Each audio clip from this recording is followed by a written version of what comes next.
Welcome, parents. Good evening, and welcome back to Open House. Tonight, it should be a special night. You have the only time this year your opportunity to visit your child's school and get to know their teachers and see what their days look like. Well, as they go about their high school experience, and you get to have a little bit of that experience yourselves tonight. As for myself, my name is Alex Hernandez, and I will be your child's US history teacher this year.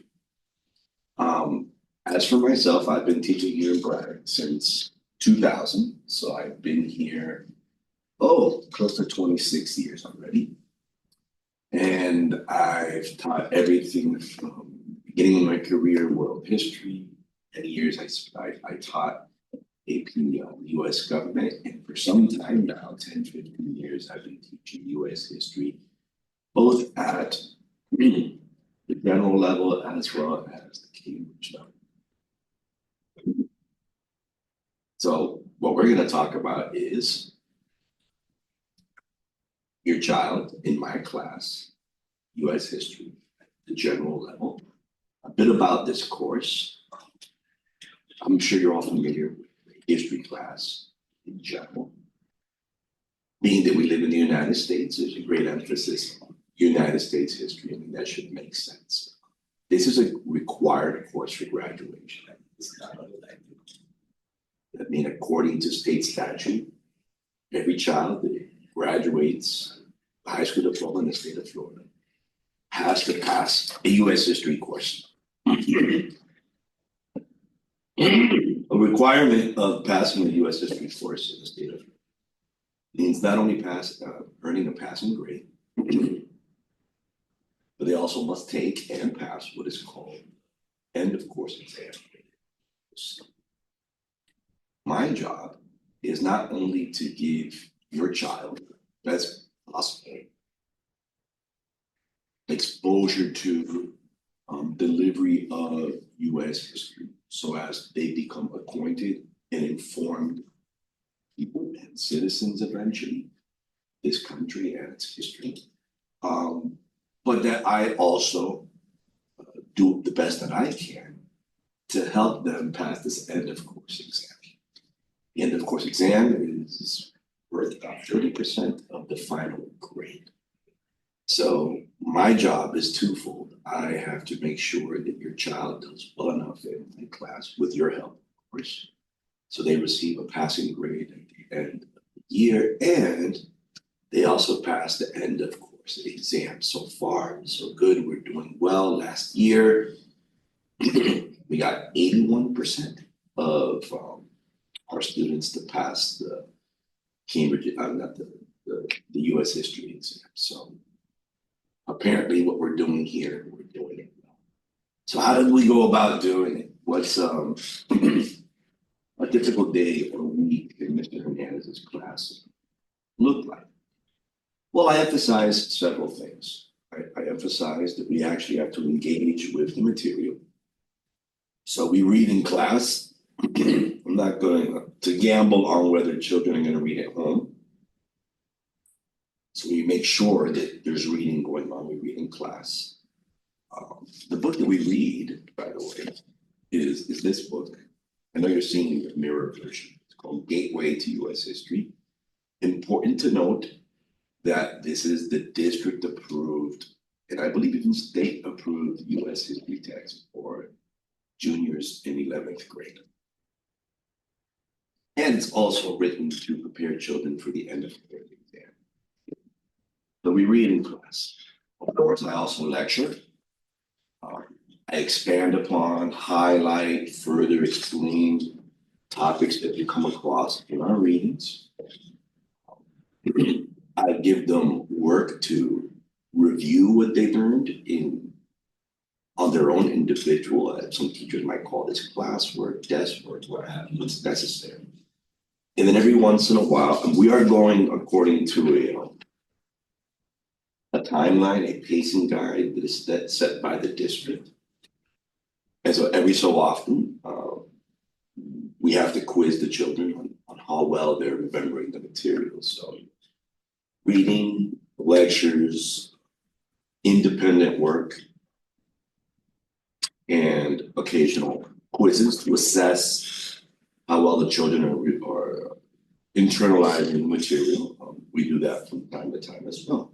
And that's pretty much what the year is going to look like. And I should have mentioned that the scope of our class, it doesn't start with, I imagine what you were used to in your education. It doesn't start with indigenous peoples or Columbus.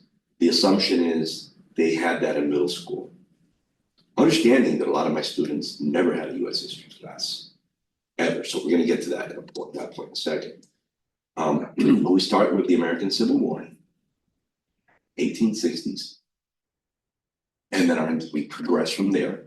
About a week and a half each topic until we reach, I think we get to about 9/11 more or less. I think the textbook kind of rushes it towards the end, but we get to 9/11. We should be done by the month of April because when May rolls around, that's what everybody has to review what they already learned throughout the year and then take the exam, which is very important to us. So that's the scope of what we talk about in this class and how we go about learning this. That's the point. So a couple of extra things before we close. My classroom policies and how I keep in touch with my students. How I keep in touch with my students, and I basically document everything we do in class, and you as a parent, you have access to this, is through Schoology. That is our learning management platform that we've used for years. So by all means, ask your child, hey, let me see the Schoology page for Mr. Hernandez. And you're going to see everything topic by topic that we covered, the work that has been assigned. Also, there's a folder there that you might want to review. It goes over my classroom requirements and rules and whatnot. So I'll talk about that in a second. Number one, cell phones. Possibly the most difficult struggle that many teachers have had in these last number of years has been cell phone use in the classroom and how that hurts learning. It has hurt learning. And many states are moving towards having less of a tolerance towards cell phones. I'm one of the believers that there's a time and a place for everything, and the cell phone is neither the time or the place. With the classroom is neither the time or the place, to be honest. So my expectation is when children enter my classroom, they must put their phone in an assigned pocket. State of Florida recently wrote laws that basically give me every right to do this. And they're free to get their phones once the class is over. And even then, I struggle with children that themselves are struggling with self-management and the understanding that the classroom is not the place for the self. So I'm very serious about that.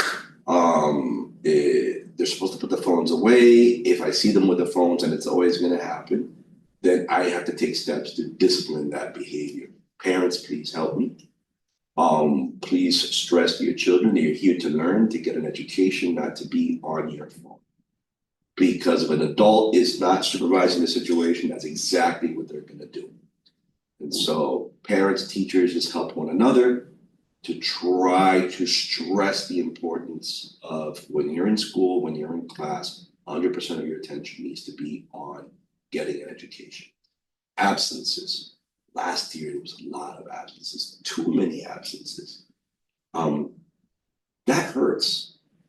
That hurts children because the more days that they're absent, that's days of instruction that they're missing. I should tell you that the state of Florida only allows 10 unexcused absences. After 10, I am well within my right, Florida law, to deny credit to a child. Last year, we had an excessive number of absences of the worst kind, which are unexcused absences. There is no need to accumulate unexcused absences. This is easily resolved. A parent simply has to write an email to 7051attendings@dadeschools.net with a brief explanation as to what was behind the absence, and the absence will be excused. This is important. Only excused absences have the right to ask for makeup work. Unexcused absences. Child stayed at home, skipping class, it happens. You don't have the right to makeup work. That is a 0. And that's another way that being absent hurts you. You not only miss out on instruction, but you miss out on the opportunity to make up work, and you start to accumulate zeros because I did not give makeup work for unexcused absences. If there is anything I did not touch upon, if you have any other questions, please feel free to email me at ajhernandez@dadeschools.net. The email's probably written on the board. Write it down, email me if you want to set up a conference, if you just like to check in and want to know how your child is doing, if you have a concern, by all means, let's keep an open channel of communication. I like to think that we're partners in this, because we both want the same thing, what's best for your child, because the more children that get an education, the more educated adults we have out there, and the more educated adults, I think the better off we'll all be in the end. And so